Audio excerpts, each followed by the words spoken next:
Number one, it's a momentum factor. When it goes to momentum, it's very hard to chart because it becomes more of a greed factor than anything else.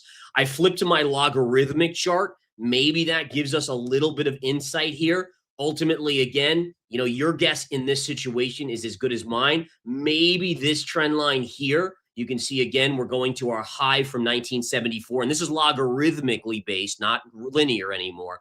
And we connected to that high. I mean, that does give us this basically 112, 113 potential high.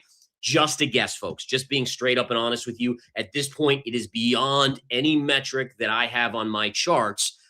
Granted, are there divergences? Are there other signals? Yes. But on trend line wise, this is really the only thing I could come up with myself. All right. So again, just kind of keeping an eye. I just want to see one more. Yep. I mean, that's really about it in that respect. Now, if we flip over to gold, gold is more interesting.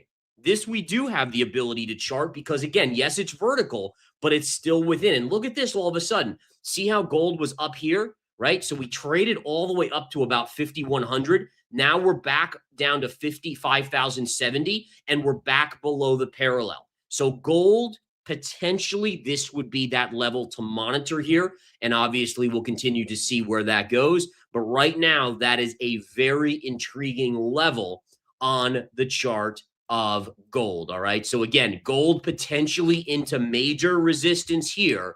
And again, as always, folks, I will keep you very much posted on what happens. Now, if gold were to pull back and close in the lower area around 5,000, we would get a topping tail today, which would be a bearish reversal signal. Now, listen, do I still hold my long-term holdings in gold? The answer is yes. Why? Because until I see something fundamentally different in our government, in the world governments, with lack of where the fiscal responsibility actually comes back, then I'll weather pullbacks. Sure, pull back $500 on gold, pull back $1,000, because it's, again, to me, holding gold is essentially an insurance policy. That's what it is. That's what it is. And and listen, we have seen promises, we have seen every which way, and yet spending continues at breakneck speed.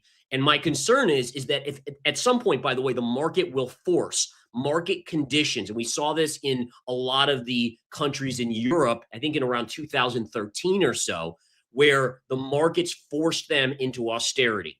And you know what's going to happen here if that happens? We're going to have a massive recession. It's going to make the Great Recession look like a minor recession, like a small recession, maybe even a depression. So listen, again, timing is the problem here. You just don't know when the merry-go-round, the music stops, but at some point it will. You got to be ready for it, folks. Got to be ready for it. All right, let's go on to a few other things here. I want to flip back a couple charts I'm keeping an eye on. Newmont Mining here, folks. Newmont Mining is vertical today. Great move up on this one. Keep an eye on this trend line here. This is a trend line I am looking to potentially short.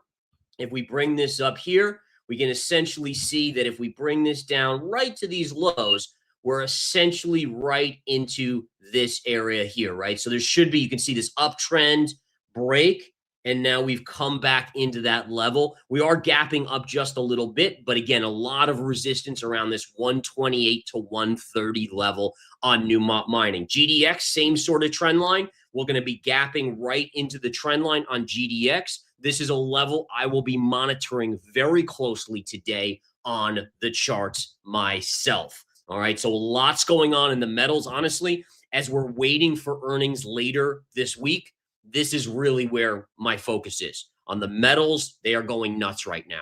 Absolutely insane. Platinum, palladium, copper's kind of stalled out here just a little bit. Again, copper can be an indicator potentially that there's something, a slowing of the economy starting, versus silver and gold is still a momentum trade, but also a safe haven trade there.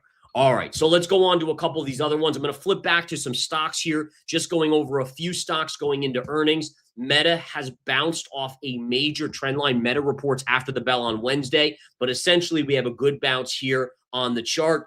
Again, if we did rally on earnings, the major resistance would be gap fill at $750. Again, I don't know if it'll go there, but that would just be a level where I would look to fade off of that point. And then if we did see a big sell-off, look at how many times we've hit this trend line.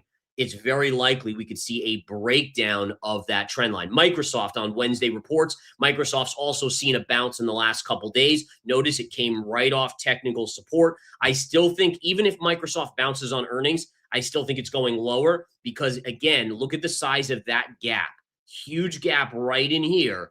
And one of the old adages that I was taught by traders in my early years is generally you look at gaps and assume they will be filled. Now, you don't know when, but essentially, as they get closer to the gap, it works like a magnet, drawing it closer and closer until it fills, right? And that's the way I look at these gaps. And so at some point, especially if we break current support on Microsoft, that magnet effect pulling it to that gap fill is likely to take hold. That would be a buyable level, though, per technical analysis. All right. And then Tesla, we won't go over Apple today. I can go over Apple tomorrow because that's on Thursday. But Tesla continues to trade in an uptrend parallel channel. We tried to break here, never confirmed, got back up.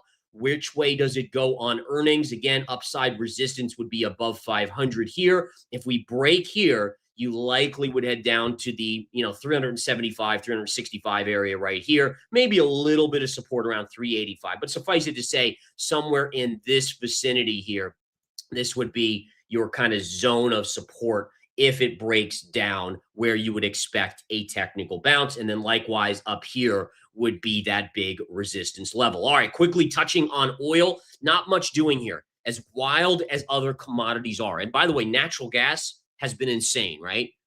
Gold, silver has been insane. I mean, everything's been insane except slow and steady crude oil. Now, I like crude oil here. I think it's one that's going to see money flow. Institutional money doesn't pull itself out of the market. It rotates. And so ultimately at certain points, the institutional money is going to exit some of the metals and going to look for something that hasn't run yet. And that might be the name of oil here. But you can see it did break out. It retraced. Now it's pushing up. A little bit of a down day today, but I still think ultimately this likely heads up, not because we don't have a lot of supply. And this is what a lot of people misunderstand about trading in the near term. All right, supply matters over the longer term. It eventually will, if we have an oversupply, eventually it draws price back down. But in the short term, it doesn't matter. It's momentum that drives stocks. It's greed, it's fear, right? It's rotation of capital. And we've seen that, by the way, in the mega caps. We've seen rotation into other stocks, etc. And so ultimately, again, as long as the chart is telling us we've broken out, I remain bullish on this. Now, natural gas here, folks, you can see the wild action. Now, this chart is more looking at total nat gas here versus if we go to the futures and the current contract, look at the insanity here. I mean, this is, by the way, a lot of this has to do with the winter storm and the short squeeze in the current contract, right? So you've had this massive move up. You even took out this high here. You are putting in a topping tail on natural gas. But ultimately, again, keep in mind, it's the difference of the current contract versus future contracts, since it is a futures contract, right? So just kind of, again, there's a little bit of a differential there. Again, this is the current contract that we're looking at here on natural gas. What a move up. Obviously, the big winter storm and then lots of cold air. But ultimately, folks, when we're looking at this, you have to think that at some point we're going to come back in, especially as we get towards spring. Granted, I still am a believer that the data centers will eventually turn to natural gas for power since they can't just continue to draw from the grid. But ultimately, again, I'm fading natural gas off of this move. No doubt about it. Basically, I would say silver, at some point, it comes in a little bit. Don't know when. Charts in uncharted territory. We had that one logarithmic trend line that was right around $112, $113. So a gold looks like it's ready to fade, maybe starting. We'll keep an eye on that parallel. Natural gas fade, and then oil, I would remain bullish on, at least for me. All right, now lastly, we want to turn our attention to Bitcoin.